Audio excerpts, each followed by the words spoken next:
ஓசியில திருவாரூர்ல இருந்து வந்தவன் நம்ம தாத்தாவுக்கு ஏசி போட்டு கொடுத்தேன்னு பேச்சு அலைகிறேன். தாத்தாவுக்கு ஏசி போட்டு கொடுத்துருக்காருன்னு ஓட்டு வாங்காம, ஓட்டு வேணா அதை ஓட்டுக்கு நோட்டு வாங்காம ஓசியா ஓட்ட போலி தமிழ் தேசியவாதிகள் என்பார்கள். யார்? நம்மை போலி தமிழ் தேசியர்கள் என்று சொல்பவர்கள் யார்? சில கூலி திராவிடர்கள். பெரியாரை கன்னடர் என்கிறார்கள்.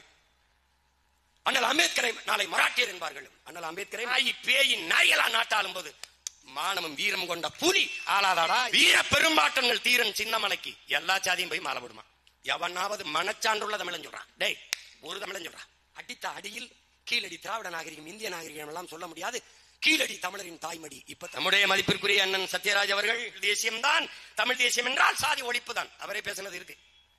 அப்படி என்றால் திராவிடம் என்றது ஒன்றும் புடுங்கல.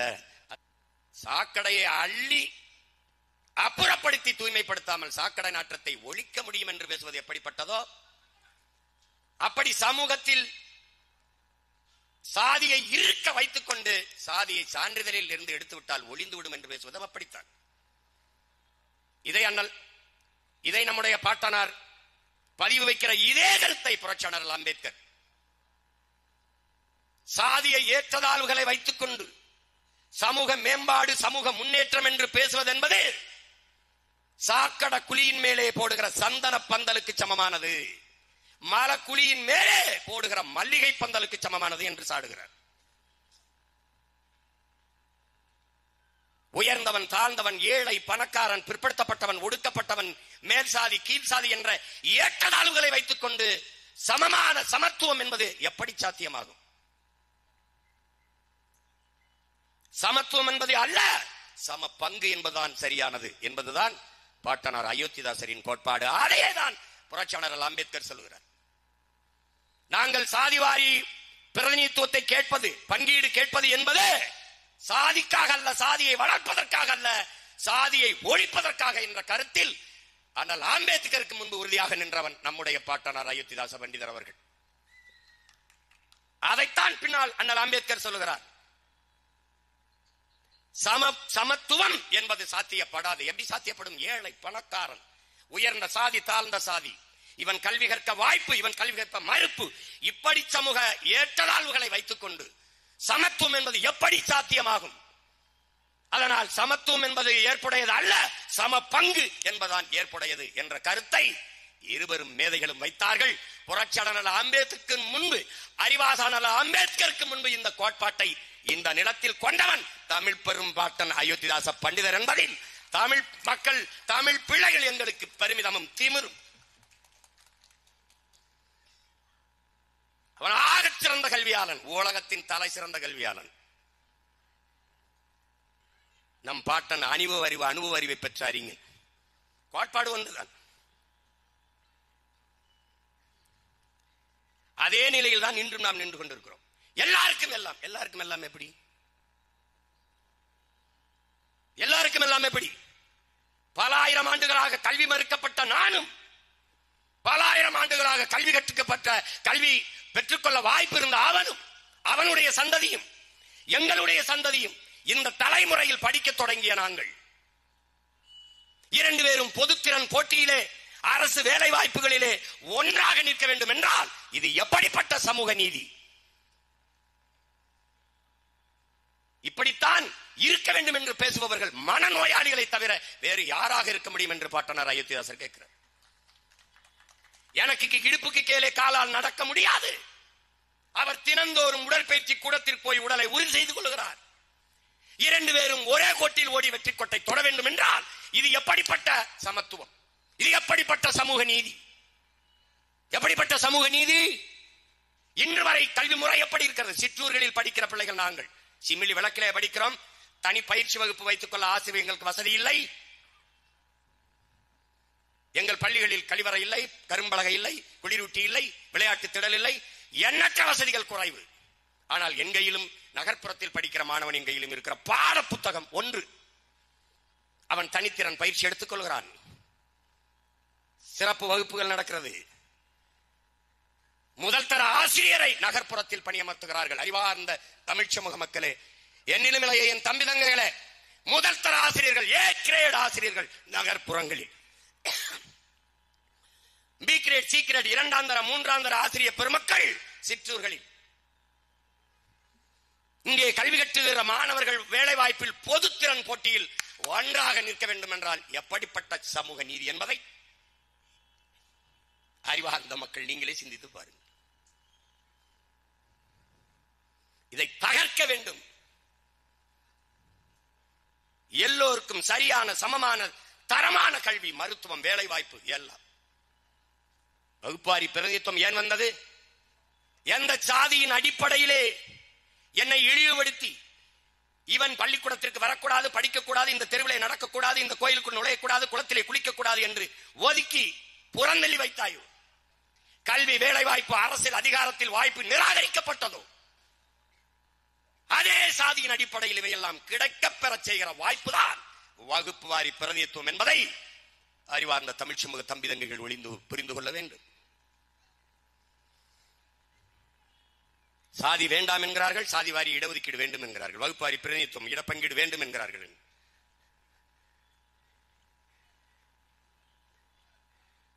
பசின்னா பசி எப்படி போகும்? சாப்பாடு போட்டா தான் போகும். சாப்பாடு போடணும் இல்ல, அவரவர் பசிக்கேற்ப போடணும். 3 வேளை சாப்பிடணும், ஒரே ஒரு வேளை சாப்பிடணும், ஒரே மாதிரி உணவுன்னா அவன் கூடுதலா ஒரு கை போடணும்.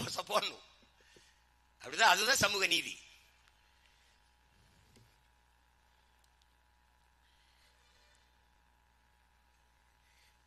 இந்த சாஸ்திரங்கள், சம்பிரதாயங்கள், வேத இதிகாசங்கள்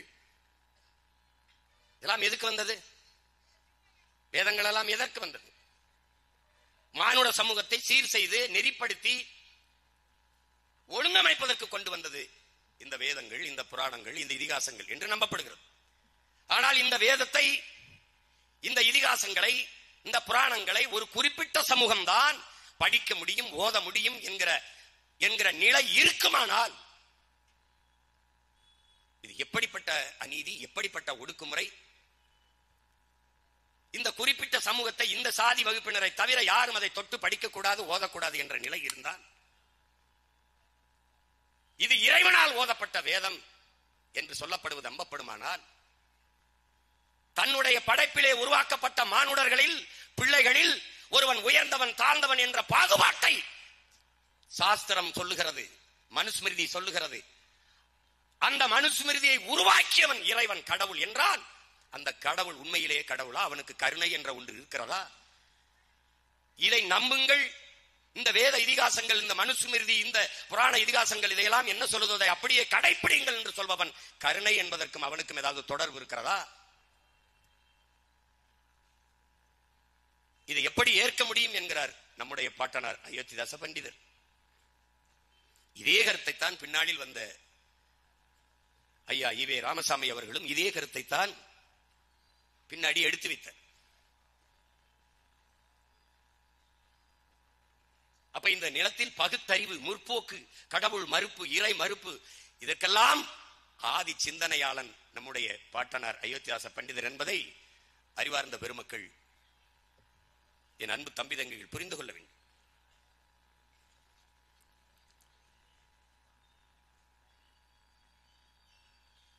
ஒவ்வொரு தளத்திலும் அவர் தன்னுடைய மேதைத்தன்மையை நிறுவி வந்திருக்கிறார். அதிலே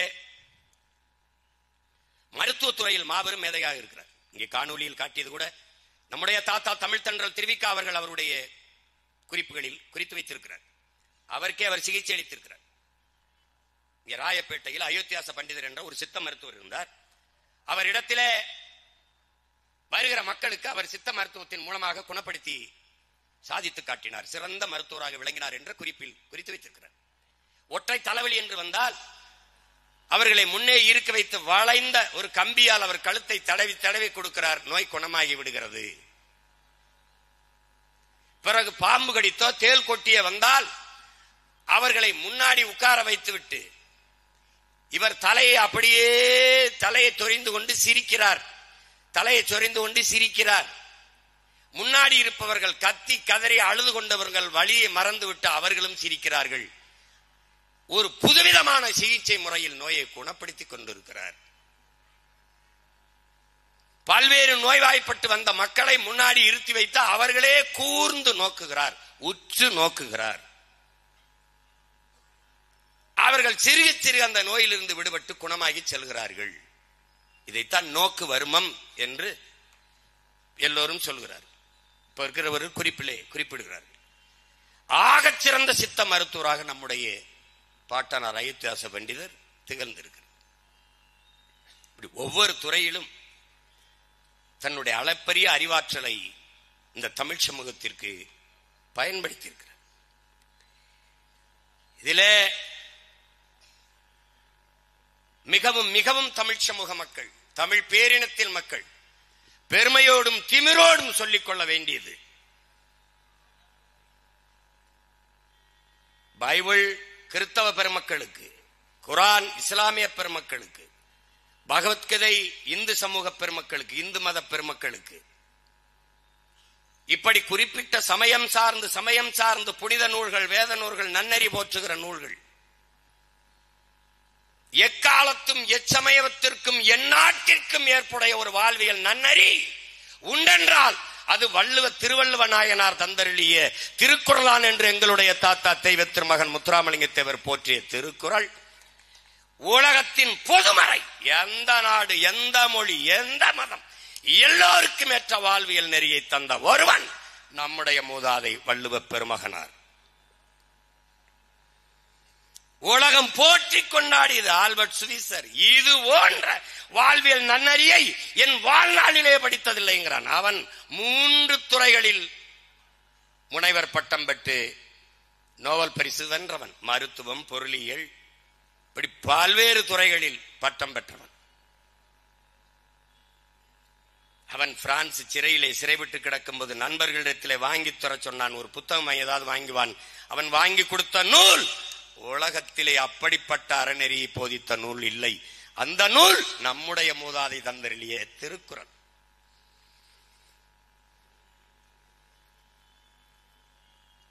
லியோ டால்ஸ்டாயும்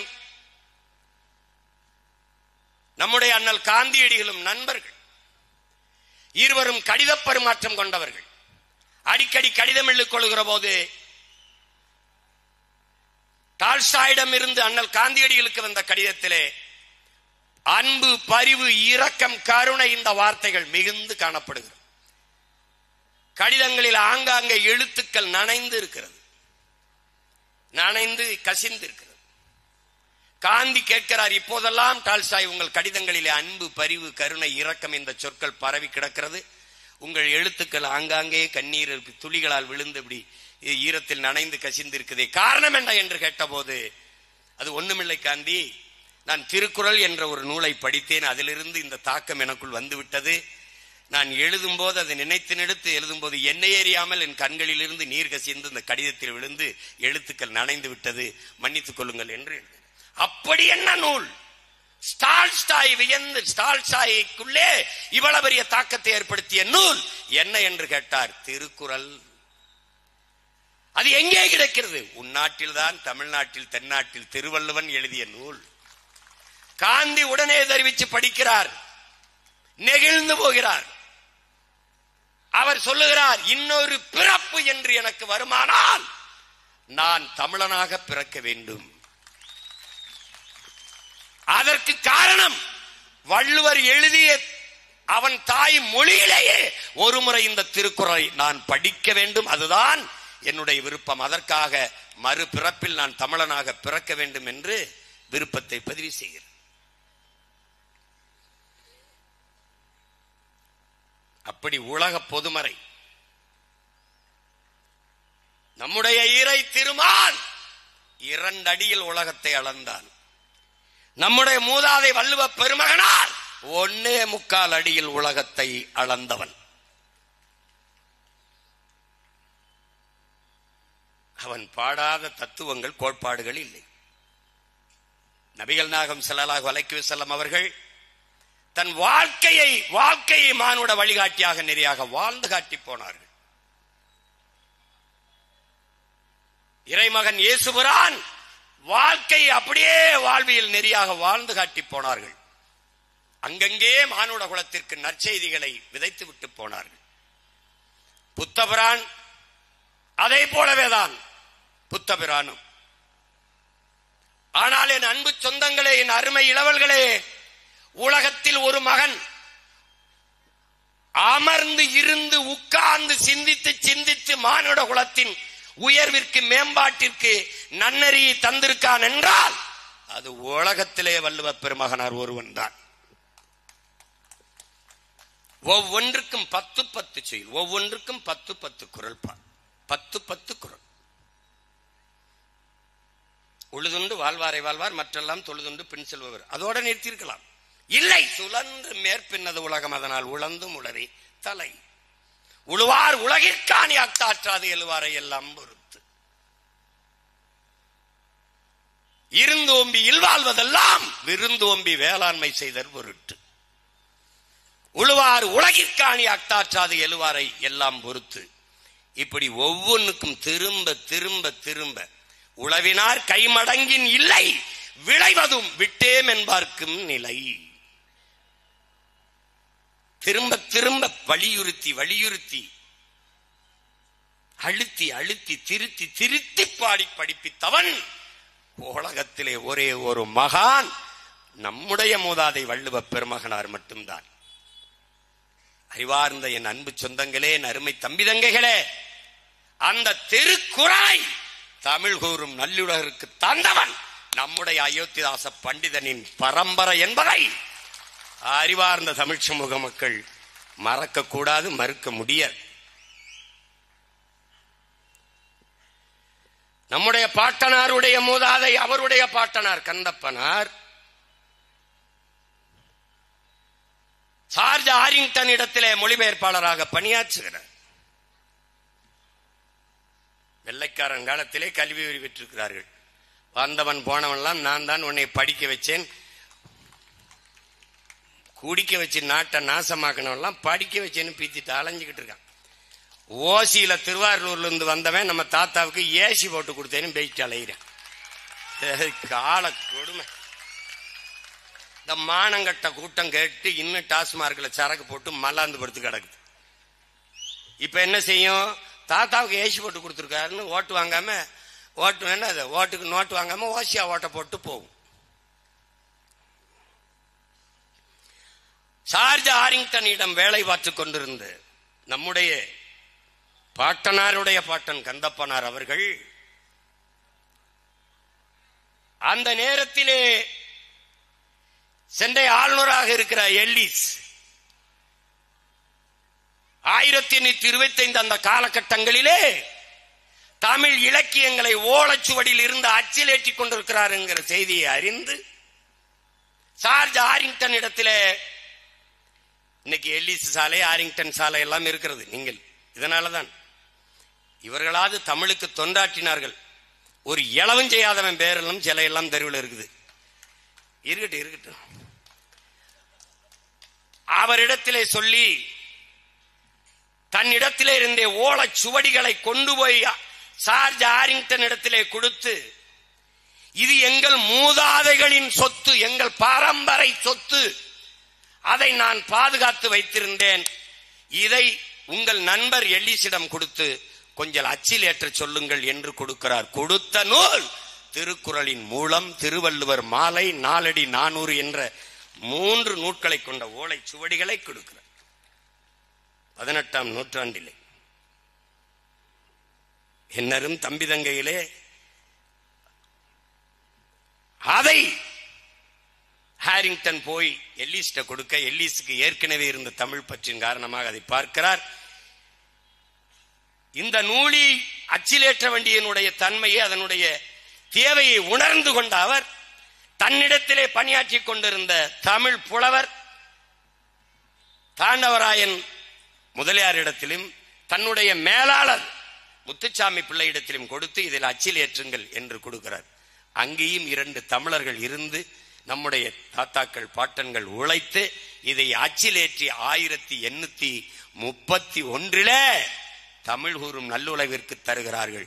அறிவார்ந்த தமிழ் சமூக மக்கள் புரிந்து கொள்ள வேண்டும். அன்றுதான் தமிழ் திருக்குறள் அச்சில் ஏறுகிறது.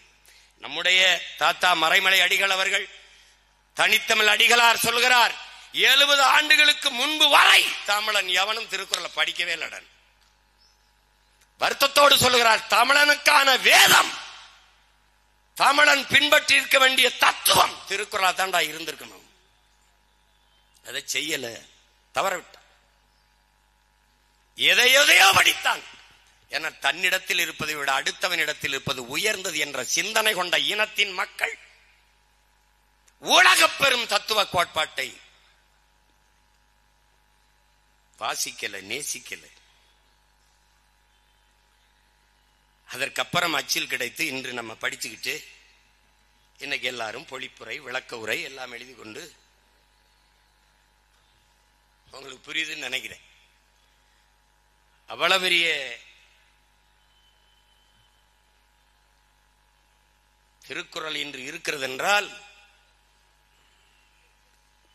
என் உயிரினும் இனிய உடன் பிறந்தார்களே, ஓலை சுவடி என்பது அப்படியே பத்திரமாக தொடாமல் பாதுகாத்து வைத்திருந்தால் 300 ஆண்டுகளுக்கு வரைக்கும் தான் அதுக்கு வாழ்நாள் இருக்கும். அப்படியே நொறுங்கி கீழே விழுந்து விடும்.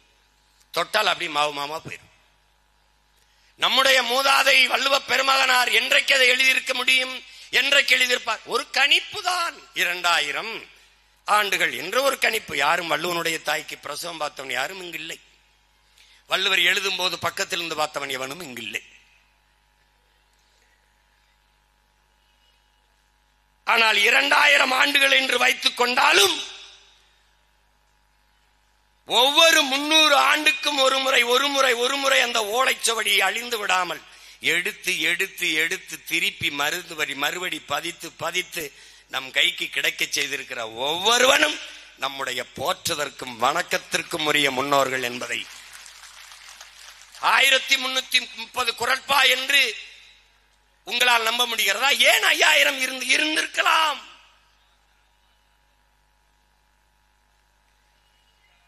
பல குறள்கள் அழிந்திருக்கலாம், மறைந்திருக்கலாம், நொறுங்கி போயிருக்கலாம், இவர்களால் மறைக்கப்பட்டிருக்கலாம். கையில் கிடைத்தது இவ்வளவுதான்.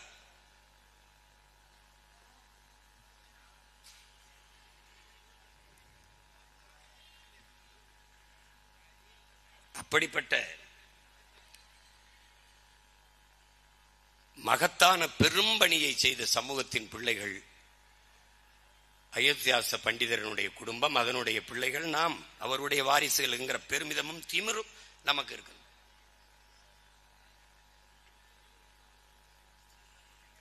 ஒரு பைசா தமிழன் என்கிற ஒரு இதழை தொடங்குகிறார். முதல் நிலை, இடைநிலை, கடைநிலை என்ற ஏற்றதாழ்வு தெரியாது.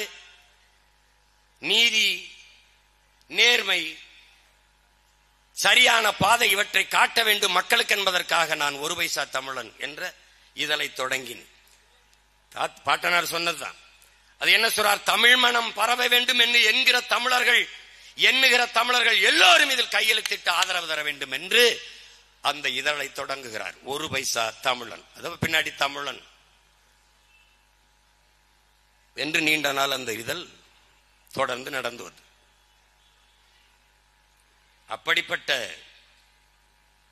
முழுக்க முழுக்க நம்முடைய பாட்டனார்கள், நம்முடைய தாத்தாக்கள் வரலாற்றை எல்லாம் எடுத்து பேசுவது என்பது ஒரு மணி நேரத்திற்குள் சுருக்கி அடக்கி வைக்கும். அது பேசி முடிக்க முடியாது. இந்த விதை, இந்த கருத்துக்கள், யார் அயோத்திதாச பண்டிதர், யார் ரெட்டமலை, யார் MC ராஜா என்கிற மாசி ராஜா என்கிற தேடலை என்னிலும் இளைய என் பிள்ளைகளுக்கு, வருங்கால தமிழ் தலைமுறை தம்பி தங்கைகளுக்கு ஊட்டினால் அதுவே இந்த கூட்டத்தினுடைய சிறப்பு.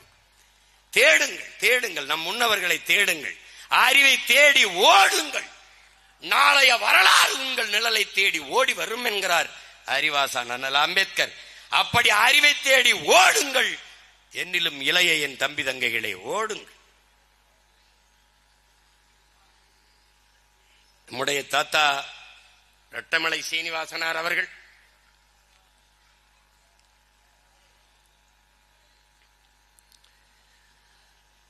இந்த நிலத்திலே, இந்த நாட்டிலே தொல்குடி தமிழ் பறையர்கள் தான். தொல்குடி மக்கள் தமிழ் பறையர்கள் தான். அவர்கள் தங்களுடைய சமூகத்தினுடைய, தங்கள் இனத்தினுடைய மாண்பை உணர்ந்து கொண்டாலே எதிரிகள் பயந்து நடுங்குவார்கள். அறத்திலும் வீரத்திலும் சிறந்த அடையாளங்களாக வாழ்ந்தவர்கள் பறையர்கள் ஆட்சியாளர்கள். அவர்கள் பறையர் என்ற சொல் இழி சொல் என்று கருதி பயந்து அஞ்சி சாதிய இழிவு தீண்டாமை கொடுமைக்கு ஆட்பட்டு வாழாது வீரத்தோடு நிமிர்ந்து சாதிய இழிவை ஒழித்து மறுமலர்ச்சி ஏற்படுவதற்கு அரும்பாட ஆட்ட வேண்டும் என்றால் நம்முடைய தாத்தா ரெட்டமலை சீனிவாசனின் வாழ்க்கை வரலாறு ஒரு வழித்தடம் என்பதை என் தம்பி தங்கைகள் புரிந்து கொள்ள வேண்டும். 1860 இங்கே காணொளியில் காட்டப்பட்டது போல செங்கல்பட்டு மாவட்டத்திலே பிறந்து கல்வி கற்க தடை, தீண்டாமை கொடுமை, சாதிய இழிவு. கோவையிலே படிக்கிற போது 400 பேர்களில் 10 பேர் தான் பிற சமூகத்தினர். 400 பேர் முழுக்க 10 பேரை தவிர மீதி எல்லாம் பிராமணர்கள். அவர்களுக்கு அருகிலே அவர்களோடு உட்கார்ந்து கல்வி கற்க முடியாது சூழல், இறுக்கம், சாதிய கொடுமை, கடுமை. அப்போது சாதி என்ன என்று கேட்டு பழகுகிற பழக்கம். சாதி என்ன என்று, நம் சாதி என்னவென்று தெரிந்து விடுவார்கள். தெரிந்து விட்டால் நம்ம இழிவாக நடத்துவார்கள் என்று அவர்களோடு கிட்டவே நம்முடைய தாத்தா நெருங்குவதில்லை என்கிறார். பள்ளிக்கூடம் கூடிய பிறகு போவேன், பள்ளிக்கூடம் முடிக்கிற மணி அடித்து உடனே வேக வேகமாக நடந்து சென்று விடுவேன். எல்லோரும் விளையாடுவார்கள் திடலில், அவர்களோடு சேர்ந்து விளையாட வேண்டும் என்று எனக்கு பேரார்வம் இருக்கும். ஆனால் அவர்களோடு சேர்ந்து விளையாட முடியாத அந்த நேரம் மனது தாங்க முடியாத வலியை கொடுக்கும் என்கிறார். தாத்தா தாங்கி நின்ற வலியில் பிறந்த பிள்ளைகள் நாம். அந்த வலியை ஒழிக்க நாம் இன்று போராடுகிறோம். அதற்கு நம்மிடத்திலே இருக்கிற ஒரே கருவி நாங்கள் தமிழர்கள் என்கிற நிமிர்வுதான்.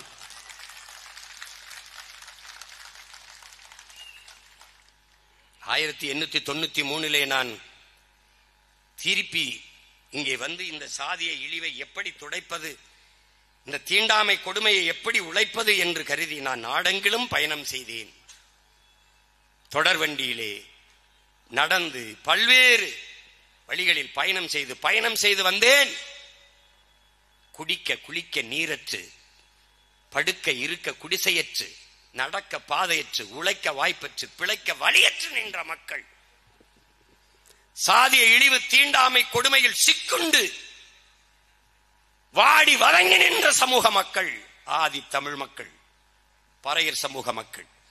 இவர்களுடைய விடிவிற்கு, இவர்களுடைய மேம்பாட்டிற்கு, உயர்விற்கு வழியே இல்லையா என்ற முடிவை எடுத்து தன்னை போலவே கல்வி கற்று எல்லோரும் உயர வேண்டும், மேம்பட வேண்டும் என்பதற்காக 1927 கல்வி கழகம் என்ற ஒன்றை தொடங்கி எல்லையரையும் படிக்க வைக்கிறார்.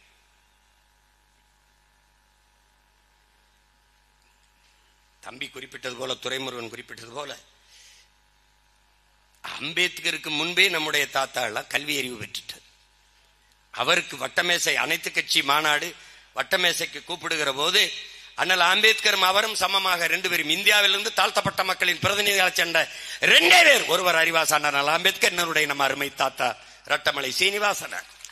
2 முறை 1928 1929 2 ஆண்டுகளும் நானும் அண்ணல் அம்பேத்கரும் போய் நகமும் சதையும் போல நின்று தாழ்த்தப்பட்ட பிற்படுத்தப்பட்ட மக்களின் உயர்வுக்காக அங்கே உழைத்தோம், பேசினோம் என்கிறார். பிறகு 1930 அண்ணல் அம்பேத்கர் மட்டும் தனியாக சென்றார் என்று 2 அரிய பெரும் மேதைகளும் போராடிதான் இன்றைக்கு தனி தொகுதிகள் இதெல்லாம் பெற்றுக் கொடுத்தது. இந்த உரிமையெல்லாம் பெற்றுக் கொடுத்தது அண்ணல் அம்பேத்கரை போற்றுகிறோம். அதே நேரம் நம்முடைய தாத்தாக்கள் பாட்டனாரும் போற்றப்பட வேண்டும் என்பதை மறக்கிறோம்.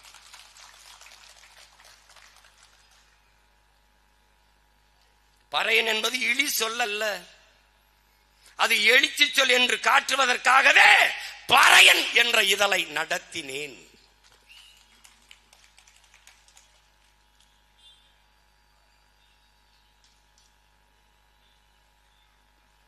அவர்தான் நமக்கு கற்பிக்கிறார். எந்த சொல் உன் மீது இழி சொல் என்று சுமத்தப்படுகிறதோ அந்த சொல்லை நீ எழுச்சி சொல்லாக மாற்றாத வரை உனக்கு உயர்வில்லை, விடுதலை இல்லைங்கிற.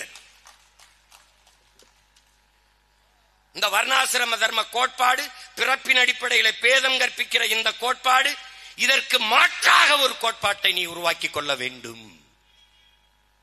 அந்த கோட்பாடு என்ன? அந்த கோட்பாடுதான் நான் பறையன் அல்ல, நான் தேவேந்திரன் அல்ல, நான் தேவர் அல்ல, நான் நாடார் அல்ல, செட்டியார் அல்ல, கவுண்டர் அல்ல, வன்னியர் அல்ல, நான் உடையார் அல்ல, முதலியார் அல்ல, பிள்ளை அல்ல, நான் குறவர் அல்ல, இருளர் அல்ல, என்னென்ன சாதி இருக்கோ இது எதுவும் அல்ல, இது என் அடையாளம் அல்ல. நான் இந்து, இஸ்லாம், கிறிஸ்தவம் இதெல்லாம் நான் ஏற்றிருக்கிற இறை வழிபடுகிற மார்க்கங்கள், சமயங்கள், இவை மாறிக்கொள்ள முடியும். இதெல்லாம் என் அடையாளம் அல்ல. ஆனால் பிறப்பிலிருந்து இறப்பு வரை மாற்ற முடியாத, மாற முடியாத ஒரே அடையாளம் நான் தமிழன் என்பதுதான்.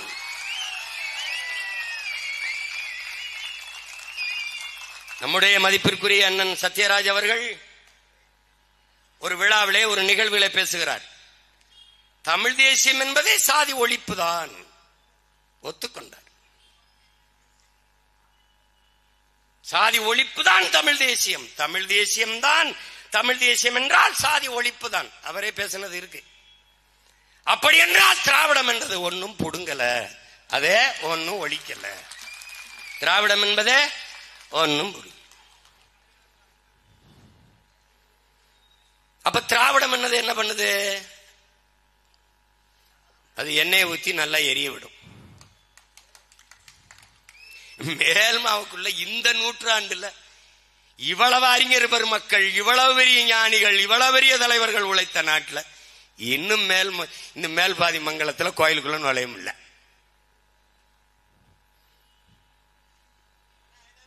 கேளு, நான் உன்னை காதலிக்கிறேன், அது கேளு. சமூக நீதி, முற்போக்கு, பிற்போக்கு, வாடாடே.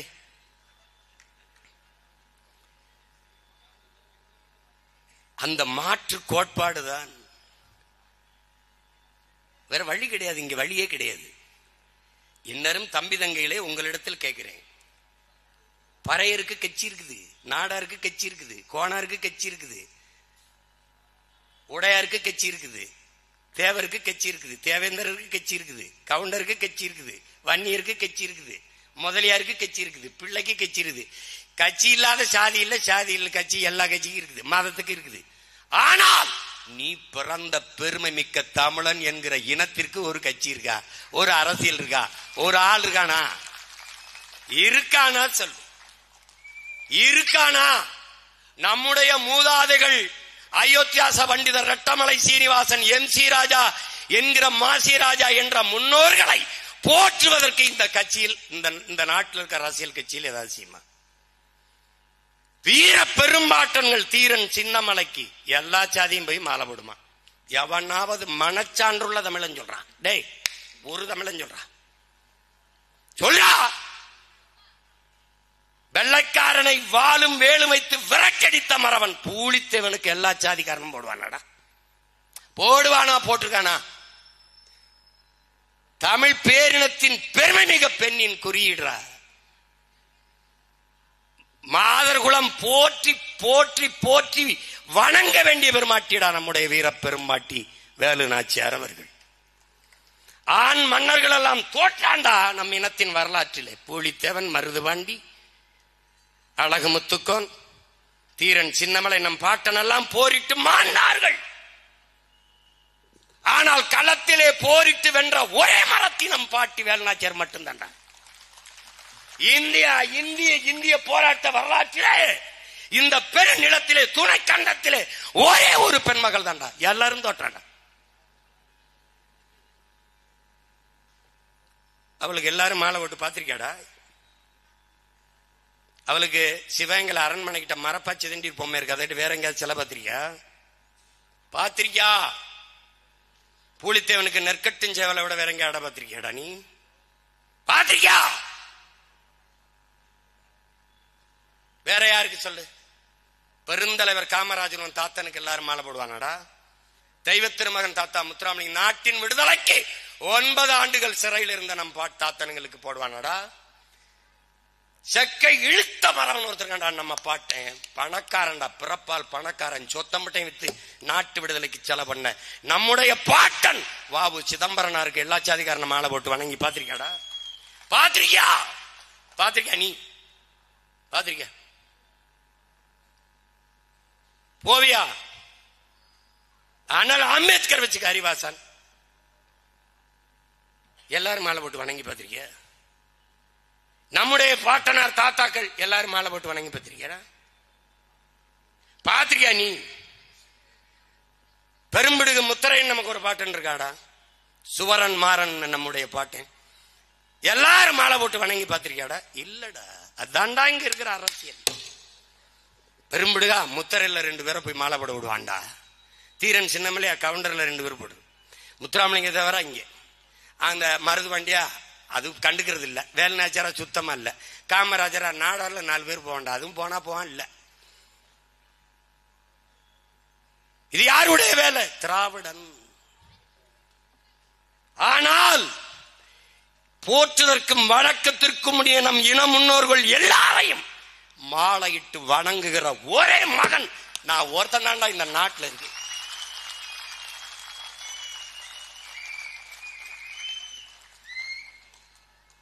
அவனவன் சாதி மதத்துக்கு நிற்கிறான். நான் பிறந்த பெருமை மிக்க தமிழன் என்கிற தேசிய இனத்திற்கு நிற்கிறோம்டா. நாங்கள் தமிழர்கள் என்ற திமிரோடு நாய் பேய் நரியெல்லாம் நாட்டாளும் போது மானமும் வீரம் கொண்ட புலி ஆளாதாடா இந்த நாட்டை? புலி ஆளாதா? இந்த நாட்டை புலி ஆளாதா? நடக்குது 26ல எங்கள் வேட்டை.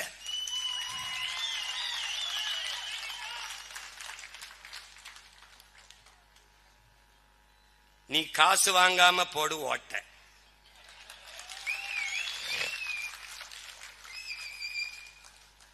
ஆனால் ஐயா கருணாநிதி சமாதிக்கு எல்லா சாதியும் கூட்டிட்டு போவான். அது திராவிடம்.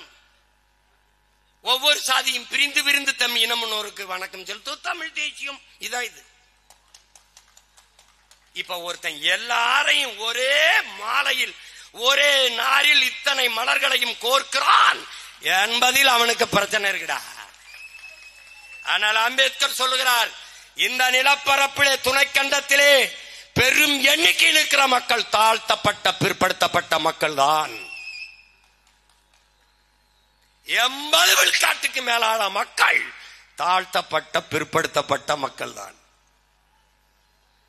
இந்த மக்கள் இரு சமூக மக்களின் தேவை ஒன்றுதான், வெவ்வேறு இல்லை, ஒன்றுதான். இந்த 2 சமூக மக்களும் ஒன்றிணைந்து நின்றால் இந்த நாட்டு அதிகாரம் அவர்களிடத்தில் தான் இருக்கும்.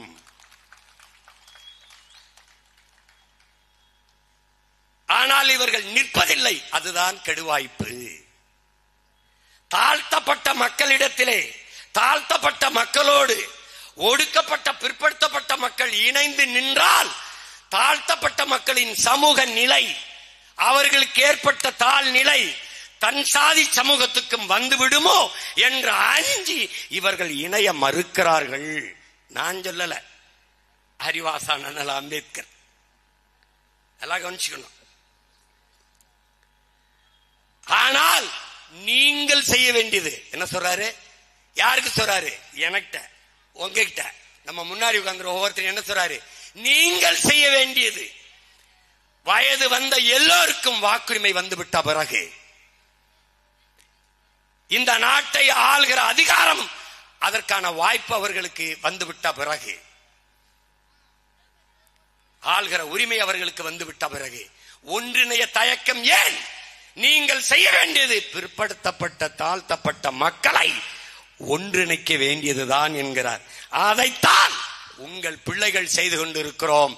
எங்கே ஆதி தமிழன் விடுதலை இல்லாது மீதி தமிழன் விடுதலை வெல்லாது என்கிறான்.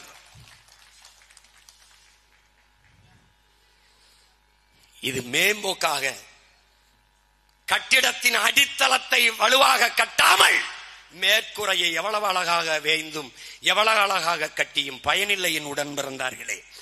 கட்டிடத்தின் அடித்தளத்தை வலுவாக கட்ட வேண்டும் என்றால் ஆதி தமிழர் விடுதலை பெற்று மேம்பட்டு கல்வி அரசியல், வேலை வாய்ப்பு எல்லாவற்றிலும் உயராது, தமிழ் சமூகம் உயராது. உன் ஆதிசிவன் யார்? நீ மதித்து வணங்குகிற இறை சிவன் யார்?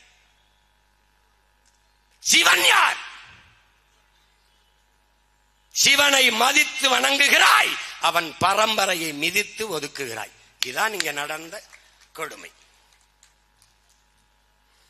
வள்ளுவன் தன்னை உலகினுக்கே தந்து வான் புகழ் கொண்ட தமிழ்நாடுங்கிறான் பெரும்பாவளன் பாட்டன் பாரதி. அந்த வள்ளுவன் வழிவந்த பரம்பரையை பறையன் என்று தாழ்த்தி வீழ்த்தி சுகம் காணுகிறார். இதாண்டா கொடுமை, இதாண்டா கொடுமை. இதை தகர்க்க யாரால் முடியும்? தமிழ் பேரினத்தின் பெருந்தீ பிரபாகரன் என்ற பெரும் நெருப்பால் முடியும். அவனுடைய மகன் சீமான், அவனுடைய பிள்ளைகள், அவன் உயிர் தம்பி தங்கைகளால் தான் இதை சாத்தியப்படுத்த முடியும். இதையெல்லாம் பேசினால் போலி தமிழ் தேசியவாதிகள் என்பார்கள். யார் நம்மை போலி தமிழ் தேசியர்கள் என்று சொல்பவர்கள்? யார்? சில கூலி திராவிடர்கள்.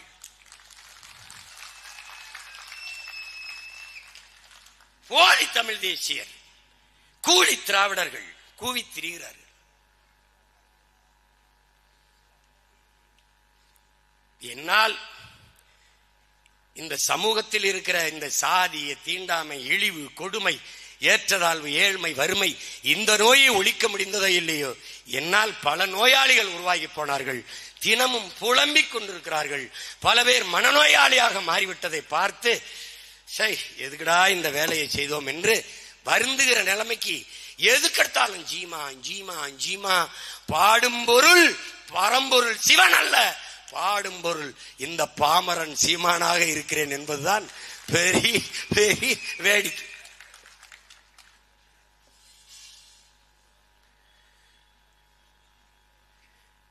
நம்முடைய தாத்தா மாசி ராஜா அவர்கள் உலகத்தின் தலை சிறந்த மனிதர்களில் ஒருவர். நான் சொல்லல, வெள்ளக்கார துறைகளே, வெள்ளக்கார ஆளுநர்களே பாராட்டுகிறார்கள். நம்முடைய பாட்டனார், நம்முடைய தாத்தா அயோத்தியாச பண்டிதர் அவர்களுக்கு, நம்முடைய தாத்தா ரெட்டமலை சீனிவாசன் அவர்களுக்கு, ஒடுக்கப்பட்ட மக்கள், தாழ்த்தப்பட்ட மக்களின் உயர்வுக்கு மேம்பாட்டுக்கு ஆற்றிய அரிய தொண்டை பார்த்து அவருக்கு 1926 ராவ் சாஹிப் என்கிற பட்டத்தையும், பிறகு 1930 திவான் பகதூர் என்ற ராவ் பகதூர் என்ற பட்டத்தையும், பிறகு 1936 திவான் பகதூர் என்ற பட்டத்தையும் கொடுத்து வெள்ளையர் அரசு பெருமைப்படுத்தியது. அறிவார்ந்த தமிழ் சமூக தம்பி தங்கைகள், அடுத்த மாபெரும் அடையாளமும் ஆளுமமாக இருக்கிறது நம்முடைய தாத்தா மாசி ராஜா அவர்கள். சிறந்த கல்வியாளர், ஆசிரியர், படிக்கவில்லை என்ற நிலையில் படிப்பிக்கிற இடத்திற்கு உயர்ந்த ஆசிரியர் பெருமகன், கற்பித்தலில் தனித்திறன் கொண்ட ஆற்றலாளர், இனிய மொழி, எளிய வார்த்தைகள், எளிய பேரன்பு கொண்டு மாணவர்களை நடத்துகிற, சுடு சொல் இல்லாது, கடுஞ்சொல் இல்லாது, இன்சொல்லால் மாணவர்களை நடத்துகிற, கடும் பயிற்சியும் எளிய முறையில் கற்றுக் கொடுத்து ஊட்டி புகட்டுகிற பேராற்றல் கொண்ட பெருந்தகையாக நம்முடைய தாத்தா மாசி ராஜா அவர்கள் இருந்தார். பிறகு சென்னையிலே சாரணர் NSS சாரணர் இயக்கம் என்ற ஒன்றை தோற்றுவித்த பெருந்தகையாக நம்முடைய தாத்தா மாசி ராஜா அவர்கள் இருந்திருக்கிறார். சென்னையில் தொடங்கி அதை தமிழ்நாடெங்கும் பொதுமைப்படுத்துவதற்கு மிகுந்த ஈடுபாட்டோடு உழைத்து அந்த சாரணர் இயக்கத்தை கொண்டு போய் சேர்த்திருக்கிறார். 1924 இந்தியாவில் இருந்து முதன் முதலாக இந்த நாட்டிலே பொதுப்பணி தொடர்பான அந்த அரசாணை கூட்டத்திற்கு அழைக்கப்பட்ட மகன் நம்முடைய தாத்தா மாசி ராஜா அவர்கள்தான். அந்த கூட்டத்திலே பங்கேற்று அவர் எடுத்து வைத்த கருத்தில்தான் இந்த நிலப்பரப்பில் தாழ்த்தப்பட்ட பிற்படுத்தப்பட்ட மக்கள் அவர்கள் சுமந்திருக்கிற இழிநிலையை உலகத்தாரின் பார்வைக்கு கொண்டு போய் சேர்த்த பெருமகன் நம்முடைய தாத்தா எம்ஜி ராஜா அவர்கள் தான், மாசி ராஜா அவர்கள் தான். பிறகு வில்லிங்டன் பிரபு அவர்களால் 1919 கௌரவ நீதிபதியாக நியமிக்கப்பட்டு கௌரவ சட்டமன்ற உறுப்பினராக அனுப்பப்பட்டு அங்கு தொடர்ச்சியாக 21, 25, 26 இந்த காலகட்டங்களில் தொடர்ச்சியாக சட்டசபையிலே இருந்து மக்கள் பணியாற்றிய மகத்தான தலைவர். நீதிபதியாக இருக்கிற போது நீதி தவறாமல் உண்மையும் நேர்மையுமாக எப்படி ஒரு நீதிபதி இருக்க வேண்டும் என்பதற்கு முன்மாதிரியாக வாழ்ந்து காட்டிய மகான் நம்முடைய தாத்தா மாசி ராஜா அவர்கள் என்பதை தமிழ் இளம் தம்பி தங்கையினர் மறந்துவிடக் கூடாது.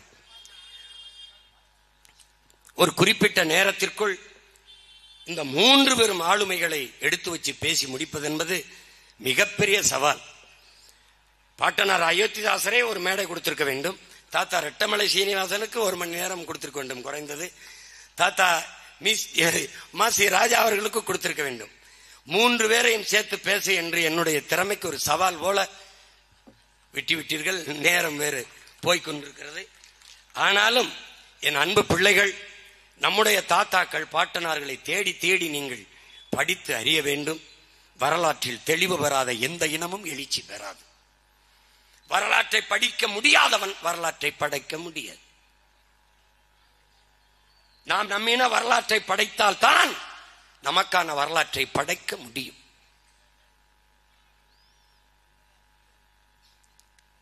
எனவே இங்கே பல பேருக்கு பல குழப்பங்கள் இருக்கிறது. பெரியாரை கன்னடர் என்று சொல்கிறார்கள், அவரை தமிழர் என்று ஏற்க மாட்டேன் என்கிறார்கள் என்ற குற்றச்சாட்டை நம் மீது வைக்கிறார்கள். பெரியார் ஒருபோதும் தன்னை தமிழர் என்று சொல்லிக் கொண்டதே இல்லை. அவரே சொல்கிறார் நான் கன்னடர் என்று. கன்னடரை கர்நாடர் என்று சொல்லாது, கருப்பை கருப்பென்று சொல்லாமல் வெளுப்பென்று எப்படி சொல்வீர்கள்? கன்னடரை கன்னடராக ஏற்பதில் உங்களுக்கு என்ன பிரச்சனை? பெரியாரை கன்னடர் என்கிறார்கள். அண்ணல் அம்பேத்கரை நாளை மராட்டியர் என்பார்கள். அண்ணல் அம்பேத்கரை மராட்டியர் என்றுதான் நாங்கள் சொல்கிறோம். மராட்டியர் என்றுதான் நாங்கள் ஏற்கிறோம். பிறகு இவ்வளவு காலம் அவரை அறிவாசானை பின்பற்றுவது நாங்கள் தமிழர் என்று அல்ல, மராட்டியர் என்றுதான். அவருடைய கோட்பாடுகள் மகத்தானது, மானுட சமூகத்தின் உயர்விற்கு மேம்பாட்டுக்கானது. அதை வாசித்து நேசித்து அறிந்ததால் அந்த தடத்தை அந்த வழியை நாங்கள் பின்பற்றுகிறோம். அவ்வளவுதான்.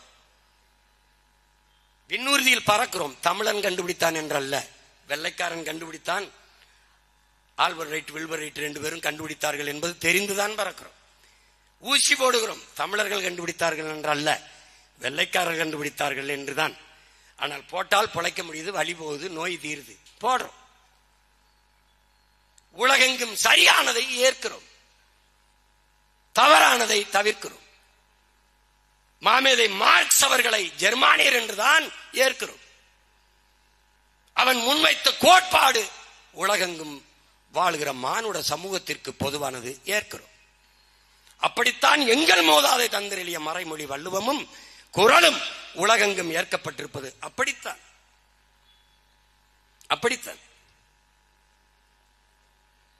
இன்றும் சொல்வோம், என்றும் சொல்வோம். எங்களுக்கு என் அறிவார்ந்த தமிழ் சமூக தம்பி தங்கைகளே, எங்களுக்கு ஒரு கொள்கை நிலைப்பாடு இருக்கிறது. நாங்கள் அண்ணல் அம்பேத்கரின் கோட்டையும் சூட்டையும் வாங்கி கொண்டு வருவதற்கு வந்தவர்கள் அல்ல. அவர் கொள்கையையும் கோட்பாடுகளையும்,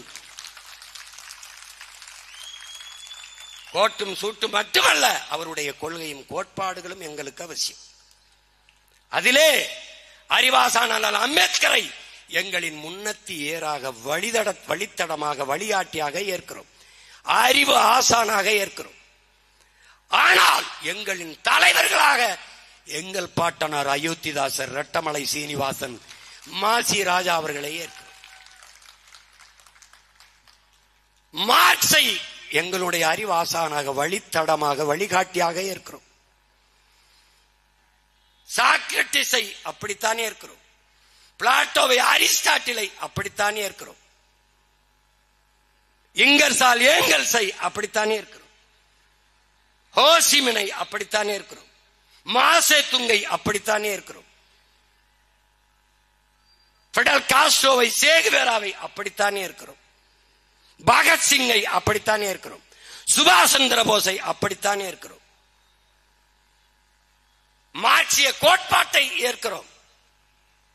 ஆனால் தலைவர்களாக எங்கள் தாத்தா சிங்காரவேலரையும் சிவானந்தத்தையும் வாழ்ந்து கொண்டிருக்கிற மனித மகான் எங்கள் அப்பா நல்லகண்ணுவைத்தான் தலைவனாக இருக்கிறோம்.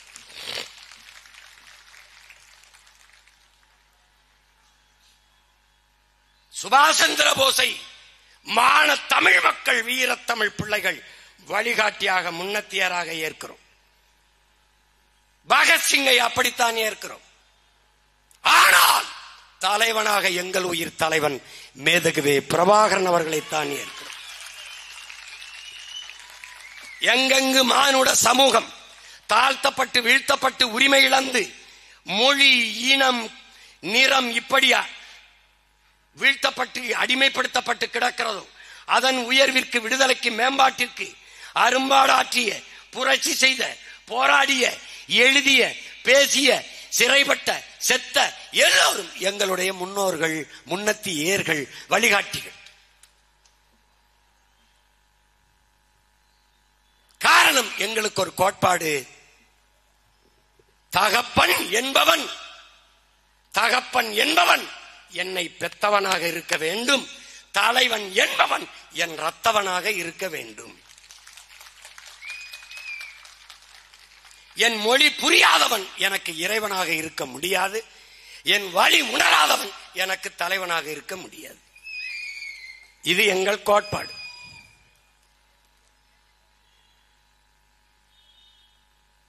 தகப்பனையும் தலைவனையும் கடன் வாங்க முடியாது. தன்மானமிக்க தமிழ் பிள்ளைகளே, கடன் வாங்க முடியாது.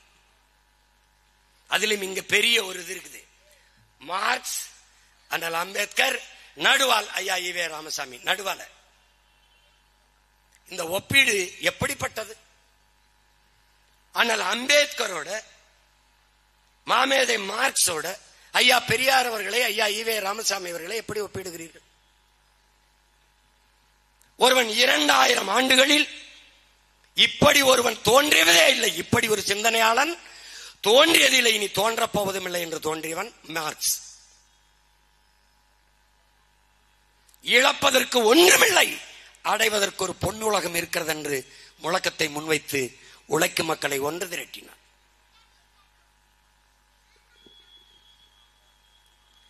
அறிவாசான் அண்ணல் அம்பேத்கர் உலகத்தின் ஆகச் சிறந்த கல்வியாளர், தலை சிறந்த கல்வியாளர். 10,000 புத்தகங்கள் படிக்க வேண்டும் ஒரு மனிதன் தன் வாழ்நாளில் என்று இருக்கையில் 64,000 புத்தகங்களை படித்த பேரறிஞன் அண்ணல் அம்பேத்கர். இதில் எந்த இடத்தில் ஐயா ஈவேரா அவர்களை ஒப்பிடுகிறீர்கள் இவர்களோடு? ஒருவர் 1000 ஆண்டுகள் அடிமையாக வாழ்வதை விட ஒரு நொடியேனும் சுதந்திரமாக வாழ்ந்து சாவது மேலானது. இதுதான் அண்ணல் அம்பேத்கர்.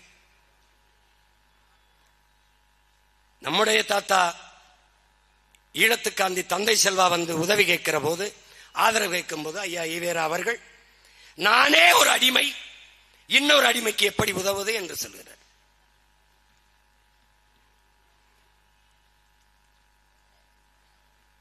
இழந்துவிட்ட உரிமைகளை பிச்சை கேட்டு பெற முடியாது, போராடித்தான் பெற்றாக வேண்டும்.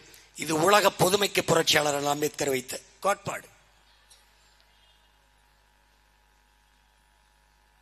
சாதிய இழிவை துடைத்தெறிய போராடாமல் இருப்பதை விட செத்து ஒழிவதே மேலானது. கோயில்களில் எப்போதும் ஆடுகளை தான் பலியிடுகிறார்களே ஒழிய சிங்கங்களை அல்ல. என்னரும் மக்களே, நீங்கள் இந்த பூமியில் பிறந்து சாதிய இழிவு, தீண்டாமை கொடுமையை சிக்கி தவிக்கிறதை பார்க்கும்போது என் இதயத்தில் ரத்தம் கசிகிறது. இந்த கொடுமைகளை எல்லாம் சுமந்து வாழ்வதற்கு பதிலாக நீங்கள் தாயின் கருவறையிலேயே கலைந்து போய் இருக்க கூடாதா என்று வருந்தியவன் நம்முடைய அறிவாசான் அண்ணல் அம்பேத்கர் அவர்கள். அடிமைப்பட்டு உரிமை இழந்து நிற்கிற இனங்களுக்கு, மக்களுக்கு ஒரே வழிதான் அரசியல் விடுதலை தான். அதிகாரம் மிக வலிமையானது. அனைத்து துன்பப்பூட்டுகளுக்குமான சாவி ஆட்சி அதிகாரம் மட்டுமே. இது அண்ணல் அம்பேத்கர். அரசியல் விடுதலை தான் அண்ணல் அம்பேத்கர். ஐயா ஈவேரா அவர்கள் அரசியல் அயோக்கியர்களின் புகழாடம், அரசியல் அயோக்கியர்களின் புகலிடம். வாக்கு வலிமை மிக்க ஆயுதம். மதிப்புமிக்க நம் உரிமையை சில ரொட்டி துண்டுகளுக்காக விற்பதென்பது அவமானகரமானது. அண்ணல் அம்பேத்கர் வலிமை மிக்க ஆயுதம் அண்ணல் அம்பேத்கருக்கு. ஐயா ஈவேராவுக்கு ஓட்டு பொறுக்கிகள். இதில் எந்த கோட்பாட்டில் பொருத்துகிறீர்கள்? எந்த கோட்பாட்டில்? எந்த கோட்பாட்டில்? அவர் சிந்தித்தது, பேசியது, எழுதியது எல்லாம் தமிழ் பேரினத்திற்கு எதிரானது. பேரினத்திற்கு எதிரானது.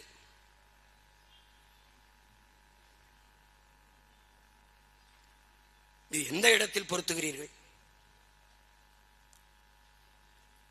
பிராமணர்கள், பார்ப்பனர்கள், நம்மில் கீழ் சாதி மக்கள், நம்மில் கீழ் சாதி மக்கள், கிறிஸ்தவர்கள், இஸ்லாமியர்கள் நமக்கு எதிரி.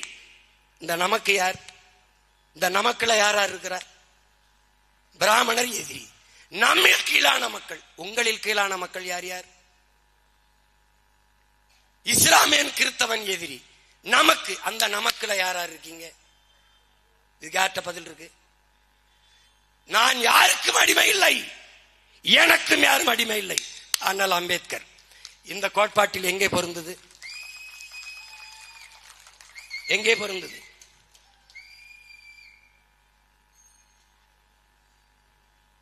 சும்மா சொல்லிட வேண்டியது, வாய்க்கு வந்ததெல்லாம் அப்படியே சொல்லிட வேண்டியது. இந்த நிலத்தில் இருக்கிற தமிழ் பேரினத்தின் பெருமை மிக அடையாளங்களை எல்லாம் ஈவே ராமசாமி ஐயாவினுடைய முதுகுக்கு பின்னாடி மறைத்தவர்கள் திராவிட திருவாளர்கள். இப்போது இப்படி தள்ளிவிட்டு ஒவ்வொரு அடையாளமாக தமிழ் இளம் தலைமுறைக்கு அடையாளம் காட்டிக் கொண்டிருக்கிற பிள்ளைகள் தமிழ் தேசிய பிள்ளைகள். இப்படித்தான் எல்லாம் திட்டமிட்டு திட்டமிட்டு. அறிவார்ந்த தம்பி தங்கைகளே, ஒரு மானுட இனம், ஒரு மனித குழு எப்படி கூட்டம் கூட்டமாக வாழும் நீங்கள் படிக்காததா? 2 ஏக்கரில் தான் வாழுமா? குறைந்தது 2000, 200, 300, 400, 1800 ஏக்கர் நிலப்பரப்பில் தான் வாழ்வார்கள். ஆனால் கீழடியிலே வெறும் 2 ஏக்கர் நிலத்தை தோண்டிவிட்டு இது தமிழர் நாகரிகம் இல்லை, திராவிட நாகரிகம் இல்லை, இந்திய பண்பாடு, என்ன நீங்க பட்டிமன்றம் நடத்திட்டு இருக்க? என்னது? இந்திய அரசு அங்கீகரிக்கணும். ஏன் அது அங்கீகரிக்கணும்? இது ஏன் நாகரிகம்? அவன் என்னடா சொல்றது, இவன் தான் எனக்கு அப்பன்னு? அவன் யார் சொல்றது இவன் தான் என் தாய்ன்னு?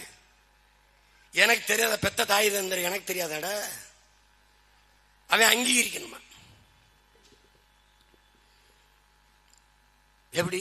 பாரதிய ஜனதாவை எதிர்க்குது, பிஜேபி அரசை எதிர்க்குது, சிபிஐ விசாரணை கேட்குது. இது அது உள்துறை அமைச்சர் கீழே தான் இருக்கு, இயங்குது. பாரதிய ஜனதா அரசு கிட்ட கோரிக்கை வைக்குது, சிபிஐ விசாரணை கொடு. சிபிஐ மத்திய அரசை எதுக்குதான்? இன்னும் நம்பிக்கொண்டு திரிகிற பாமர மக்கள், என் இன கூட்டம் இது.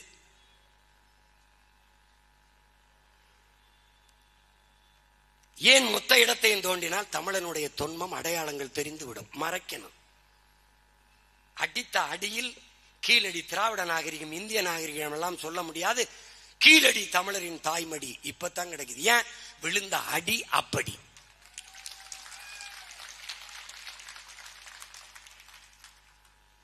விளங்குதுன்னு நினைக்கிறேன். அதனால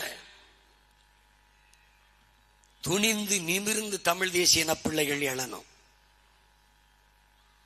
நம்ம பாட்டன் சொல்லியிருப்பாரு திராவிடர் என்று. அதனால உங்க பாட்டன் தான் திராவிடர்னு. திராவிடர்னு அவர் சொன்னது ஒரு மாற்று கோட்பாட்டுக்கு. ஆனால் அதுக்கு பின்னாடி ஒரு பெரிய திருடர் கூட்டம் வந்து பதுங்கும் என்று அவருக்கு தெரிந்திருந்தால், ஒரு பைசா தமிழன் என்று இதழ் தொடங்கியவர் நாங்கள் தமிழர்கள் என்றே முடித்திருப்பார். எல்லோரும் தொடக்கமும் அப்படித்தான் இருந்தது. மொழி ஞாயிறு தாத்தா தேவனைய பாவாணரும் திராவிடம் திராவிடம் என்றுதான் பாடி வந்தார். பிறகு திராவிடம் தீது என்று முடித்து விட்டார். வென்று வருவான் திராவிட காலை என்றுதான் புரட்சி பாவலன் தாத்தன் பாரதிதாசன் பாடினான். கடைசியா நறுக்குவோம் பகையின் வேர் நாம் தமிழர், நாம் தமிழர் என்று முறை செய்வாய் என்று முடித்து விட்டார்.